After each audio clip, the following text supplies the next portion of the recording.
இப்போ நாங்கள் பொதுவாக ஒவ்வொரு எக்ஸாம்னு வரும்பொழுது இட்ஸ் நாட் ஒன்லி ஃபார் ஸ்டூடெண்ட்ஸ்க்கான எக்ஸாம் மட்டும் கிடையாது. இது எங்கள் டிபார்ட்மெண்ட்டுக்கான எக்ஸாம் தான். எங்கள் டிபார்ட்மெண்ட் இருக்கிற இங்கே இருக்கிற உயர் அதிகாரிகளிலிருந்து எல்லா மட்டத்திலும் இருக்கின்ற எங்களுடைய அதிகாரிகளுக்கான ஒரு பரீட்சை தான். ஸோ அதில் நாங்கள் பார்க்கும்பொழுது ஒவ்வொரு ஆண்டும் இந்த பகுப்பாய்வுன்றது வரும்பொழுதே பார்த்தீங்கன்னா வெறும் இன்னைக்கு மட்டும் நான் படித்தது எப்படி உங்கள்கிட்ட லாஸ்ட் இயரோட கம்பேரிசன் மற்றோடதும் இருக்கும். அதில் ஒவ்வொன்றையும் எப்படி நம்ம அதிகப்படியாக நம்மளை ஃபைன் டியூன் பண்ணிக்க வேண்டும் என்கிற விதத்தில் தான் டீச்சர்ஸ்க்கான ட்ரைனிங் இன்னைக்கு நாங்கள் அதிகப்படுத்துவோம். இன்னும் அதை அட்வான்ஸ் ஸ்டேஜுக்கு அதை கொண்டு போகணும்னு நாங்கள் ஆசைப்படுகிறோம். நாங்கள் அதனால தான் இன்றைக்கு எங்களுடைய புது அறிவிப்பை கூட நீங்கள் பார்த்துருப்பீங்க. திறன் அப்படிங்கிற ஒரு அறிவிப்பு நாங்கள் கொடுத்து வந்திருக்கோம். நாங்கள் அந்த திறன்கிற ஒன் ஆஃப் த அனௌன்ஸ்மெண்ட்டில் பார்த்தீங்கன்னா இந்த பிள்ளைகளுக்கான லாங்குவேஜ் ஸ்கில்ஸ் அண்ட் மெயினான மேக்ஸ் போன்ற அந்த சப்ஜெக்ட்டுக்கு எப்படி அதிகமான முக்கியத்துவம் அது சார்ந்து இப்போ ஒரு எஸ்சிஆர்டியில் இப்போ நீங்கள் அது ஒரு டிஸ்கஷன் போயிட்டு இருக்கு. அது கண்டிப்பாக இந்த கல்வியாண்டிலேருந்து அது வரும்போது இன்னும் அது பயனுள்ளதாக இருக்கும்.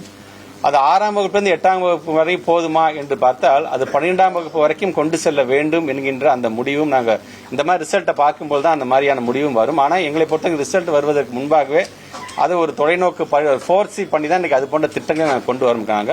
கண்டிப்பாக நீங்கள் சொல்கிற மாதிரி இன்னும் இது போதுமா என்று சொன்னால் இது பத்தாது. இன்னும் அதிகப்படியாக ஆங்கிலத்திலும் தமிழிலும் பிள்ளைகள் தேர்ச்சி பெறுகின்ற அதிகமான மார்க் பெறுகின்ற அந்த ஒரு நிலையும் கண்டிப்பாக நாங்கள் உருவாக்கணும்.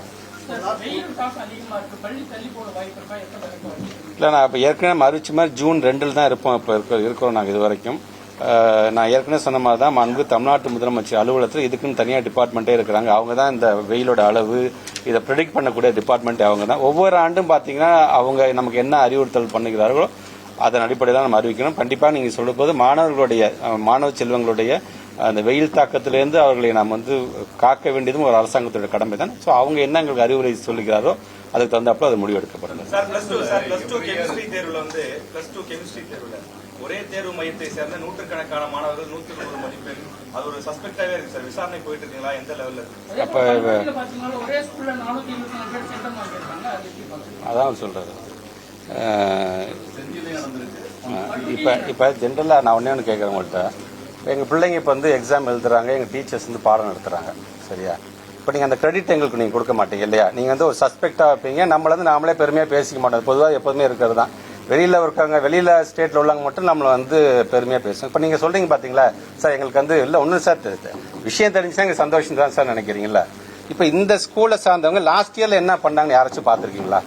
99லேருந்து 99 மார்க் 104 பிள்ளைங்க எடுத்திருக்காங்க இந்த ஸ்கூல்ல சார்ந்திருக்காங்க. அப்ப லாஸ்ட் இயர் அதே மாதிரி சந்தேகப்படுங்களா? அப்ப அதுக்கு முன்னாடி என்ன ஏன் அதெல்லாம் நீங்க ஒரு ஜேர்னலிஸ்ட் ஏன் அதெல்லாம் எடுத்துட்டு சார் பரவாயில்ல சார் ஜஸ்டிஃபை பண்ற மாதிரி தான் சார் இதை விடுங்க சார் நம்ம பெருமையா நம்ம பேச ஏன் சொல்ல மாட்டீங்க? அதுங்க இப்ப நீங்க கிட்டத்தட்ட பாத்தீங்கன்னா ஒவ்வொரு இதுலயும் பாத்தீங்கன்னா நாட் ஒன்லி அந்த கெமிஸ்ட்ரியில மட்டும் இல்ல. இப்போ நீங்கள் எந்த குழந்தைங்க 167 பிள்ளைங்க 100 வாங்கி சொன்னால் அதே பிள்ளைங்க மற்றபடி இருக்கின்ற பிசிக்ஸ்லையும் சரி மேத்தமெட்டிக்ஸ் சரி எல்லாத்துலையும் பார்த்தீங்கன்னா 90-98 மார்க் எடுத்திருக்காங்க.